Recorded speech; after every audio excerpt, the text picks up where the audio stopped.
I recently said something publicly here on my channel and it was a big mistake. And in this video, I'm gonna come clean about it.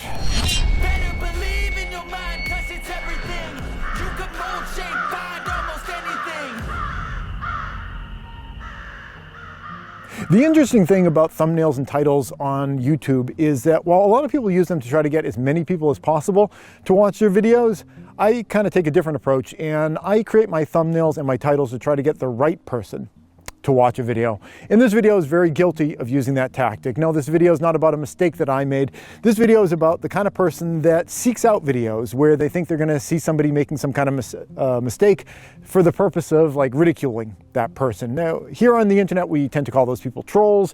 And most of the time people criticize that. They're saying, you shouldn't be a troll because it hurts people's feelings, or you shouldn't be a troll because, it's irritating to people around you. And I don't honestly care about any of that stuff. It doesn't hurt my feelings when trolls come by, and yeah, I don't find it that irritating. In fact, it usually actually helps my videos because any kind of a comment underneath a video, whether it's positive or negative, kind of helps the video get out to more people. So it's all good for me. But this video is about how it's not all good for you.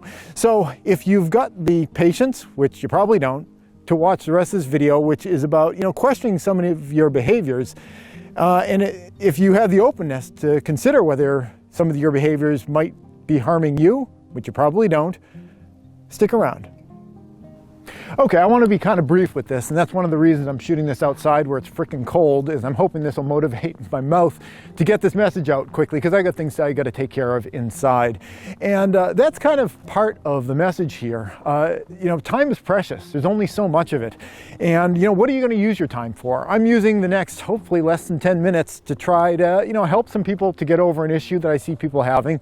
After that, I've got a lot of things I got to be working on back at the house. That's really the core message of this video, is what are you doing with your time?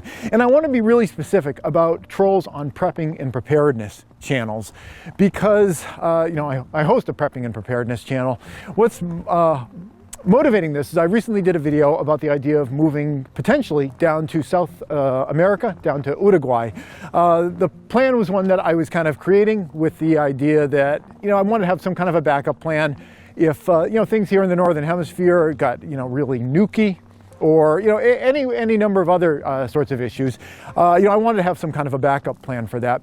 And there was an awful lot of troll comment going down in the comment section below. Some of it was just the normal kind of emotional responses where, like, if somebody is rejecting something that you like, or something that you feel like you don't have a choice about, for people that don't feel like they can leave the United States, there's that kind of sour grapes kind of thing, where it's like, bye-bye, don't let the door hit you on the way out. There was a bunch of comments kind of along those lines. So there was that, and that's just purely an emotional thing. I guess that's not that interesting.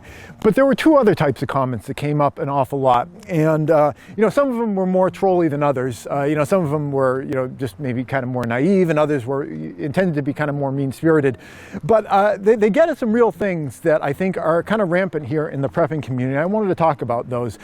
These types of comments. One was comments suggesting talk, tell me when you actually done something, like that kind of a comment, which is a really weird comment for a prepping channel.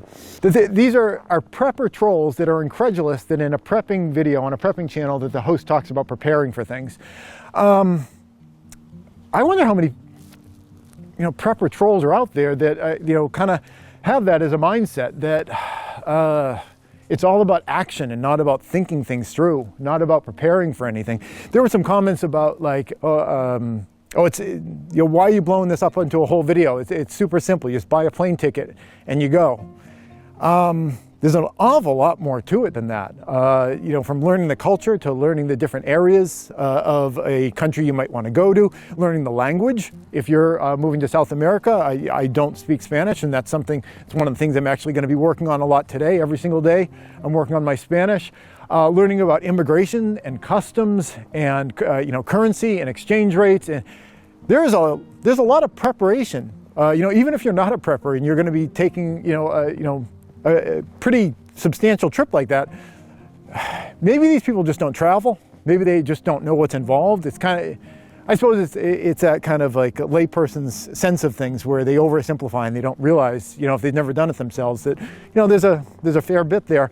But these are people that are under the impression that they're preppers and they don't understand the value of preparing for things. So that's the first group. I just want to throw that out there. If you are of the mindset that it's all just about do and move and act, there's no time and there's a place for that, and you don't want to freeze up. But, God, if you're a prepper, you should kind of have some sense of the value of preparation and preparing for things. So that's category one. Category two, I think, is actually more interesting. And that's why I saved it for last, so that, fewer people would see this part of the video, because people, gradually lose interest as they're watching my videos. So since this is the most interesting part, I wanted to save it for later so everyone would miss it. This part is another type of comment that I got an awful lot of.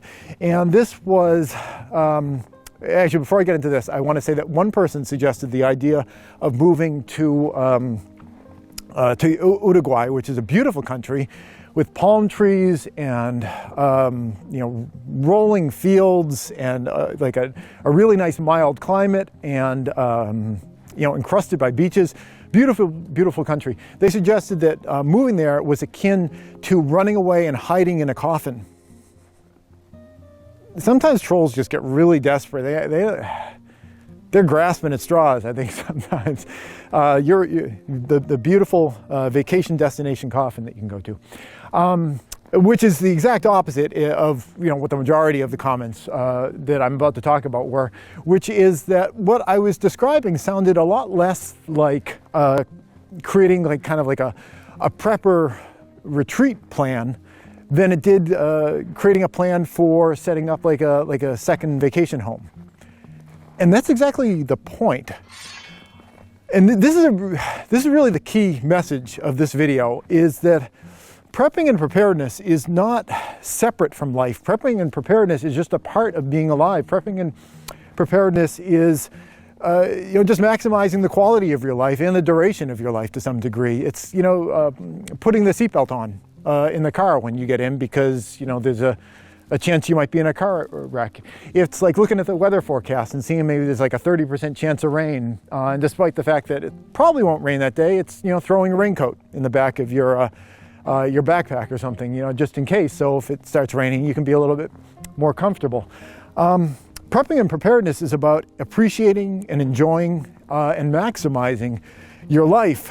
And insofar as you see prepping as separate from life, I think that's a real opportunity missed, and a real missing of the point, really. I think of what's all this for? It's funny. My boy loves this movie called The Croods. It's an animated film. It's got Nick Cage and Emma Stone, I think, is another voice in there. And they're cave people. And at one point, the main character, Emma Stone's character, says, what's the point of all of this? And that's sort of like the main message of the movie. Is what's the point of survival? And I think that's a message that I think a lot of preppers could use some time to think about. Whenever you are integrating a prep into your life, you should integrate it into your life in a way that doesn't just address whatever the concern is that you have, but in a way that generally improves your life overall. I'm going to give you just a couple examples of that, and starting with the idea of a secondary kind of retreat location. If you can create a retreat location that also doubles as a vacation destination, why on earth would you not do that? Because not only are you getting the benefit of that kind of insurance policy of having a retreat location, but you also get to have this vacation destination that you can go to. Why would you not want to do that? And if on top of that you also were to take that vacation destination, and when you're not using it, rent it out as like an Airbnb, which is I think probably going to be part of our plan for our place. Why would you not choose to do that? Because that way you're getting three things. You're getting a vacation destination, you're getting a retreat place that you could go to in an emergency, and you're creating a new source of income for yourself. So to see preps as only being one thing is a huge opportunity lost. And it's one of the reasons, getting back to that first kind of emotional group, the people that feel like maybe they're stuck in the United States, they could never choose to do anything else, financially they're just not able to do that.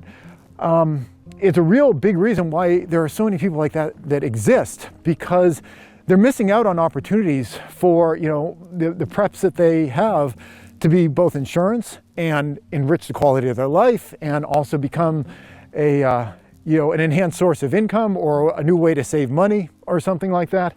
Here's a couple other examples just with our house up here. Yeah, I'm getting freaking cold, so I want to wrap this video up. My ears, or how red are they right now? I don't know. So my house up there, you see these solar panels all over that. Those solar panels act as a emergency backup system for my house. If the power goes out at the street, it's generally not a big deal at our house, because we can just flip over to solar, and we're on the solar most of the time anyway. And that's the second benefit of it. Not only is that a prep, that is a way of ensuring that we have power when we need it, but also it saves us money on an ongoing basis, where I think, God, my average monthly electric bill, I don't know, 15 bucks, maybe. Most of the year it's like zero, or it's like $6. It costs us $6 to stay connected to the electric grid, even if we don't use any for the month. And that's good insurance as far as I'm concerned. But yeah, I mean, it's like, 15 bucks a month, maybe average. Like the end of the year, a couple $100 max is all we put into electricity. So, that's a situation where I have what a lot of people would think of as being a prep, but it has other benefits for me in other parts of my life. I've got a fallout shelter, a nuclear fallout shelter. But it's not just a nuclear fallout shelter, it's also a root cellar. And I get all the benefits of that root cellar all the time, where if I've got a bunch of crops from my garden, I have a place to store those things, and that saves me money by being able to grow my own food and then store it. Coming out of the top of our house, we've got a chimney up there. We've got a wood stove that warms our house. And a lot of people think of a wood stove as being something that you might have as like a backup heat source for an emergency situation. But that's not the way that we use it here. Yes, wood stove is a great source of heat as a backup for an emergency. If the power goes out, you can still keep your house warm, keep your pipes from freezing and all that kind of stuff. But it also has other benefits to us. One of them is I save an enormous amount of money, because that's how we heat our house. Now, our house is really well insulated. It doesn't take a lot of heat to heat our house up. But insofar as we do use any heat for our house, it's just wood, and it's just the wood from the forest that I just walked through with you guys. Here's where we keep all of our firewood, right in this structure right here. And I just kind of built this this workshop off of our firewood shed. But what the area you see missing right there, that's all we've used for the year so far, and it's just about Christmas time of this recording. So the wood stove has benefit as an emergency item. It has a benefit as a way of hugely saving money. I mentioned that I only have on average, maybe 15 bucks a month for electricity if you average it out over the whole year. We don't have a water bill because we pump water from our well, and we don't have a oil or gas bill because we use electric for cooking or firewood for cooking. We can cook over a wood stove, and we do all winter long. So the only utility that I have all year is just maybe 15 bucks a month for electric. Heating is free, water, comes from the electric. So we save an enormous amount of money, heating our house with wood. In addition to that, oh man, I'm so freezing right now, and I can't wait to get inside, because as soon as I can get inside the house, I can put my hands up next to that wood stove. And it is the most wonderful, exquisite quality of heat when you are heating with a wood stove. It's just level up above, beyond central air or radiators or anything like that, where you have a really, really warm source of heat, and you can put your hands right up to it and warm up when you're from the outside. So a wood stove, people will see that as just being a prep, but it's a prep, and it increases the quality of my life. I can't wait to get back in there.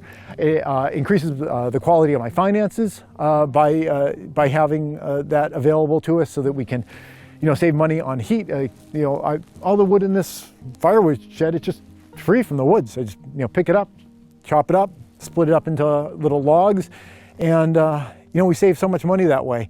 And just getting back to the idea that you would have a emergency retreat, and how how can you have an emergency retreat when it's really just like a vacation destination, or it's really something that you're using as an Airbnb?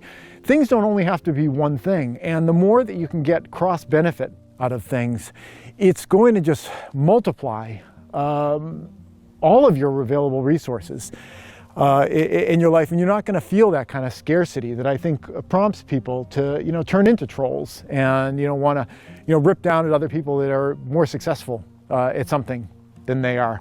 Yeah, success is a mixture. It's a mixture of hard work and luck. And people who are very successful tend to underestimate how much luck played a role in that. And people who are very unsuccessful tend to over-exaggerate how much luck plays into things. It's always a mix of the luck and the hard work. And some of that hard work is mental hard work. It's that kind of preparation stuff. It's that work of thinking things through, of not just heading off into the woods and figuring you're going to walk to Uruguay, but to actually kind of think through the process and figure out a way of doing the process where you get multiple benefits out of it. For some people that create a emergency retreat destination, all that thing does is just sit there, latent, inert, not being used, and costing that person money. But if you think things through, you can take so many of your preps and you can turn them into benefits in all other aspects of your life, to the point where a prep doesn't only have to be a prep. It can be, a active participant, an active element, a critical element in your overall picture of your entire lifestyle and well-being. And I wonder how many internet trolls have actually made it this deep into the video. If you are one of those internet trolls, leave me a nice nasty comment in the comments below and let me know that you watched the whole video. That's it. I'm freezing. I'm going to head in. Thanks for watching. Oh, could I say goodbye in Spanish yet? Hasta luego. Hasta luego. Hey YouTube preppers, if you enjoyed this video, here's another that I think you might like. But before you click on it, I wanted to take a moment to thank all the people you see on the right-hand side of your screen. They help to support all the work that I do here over at patreon.com. If you'd like to join them and get your name added to the list, the link's below.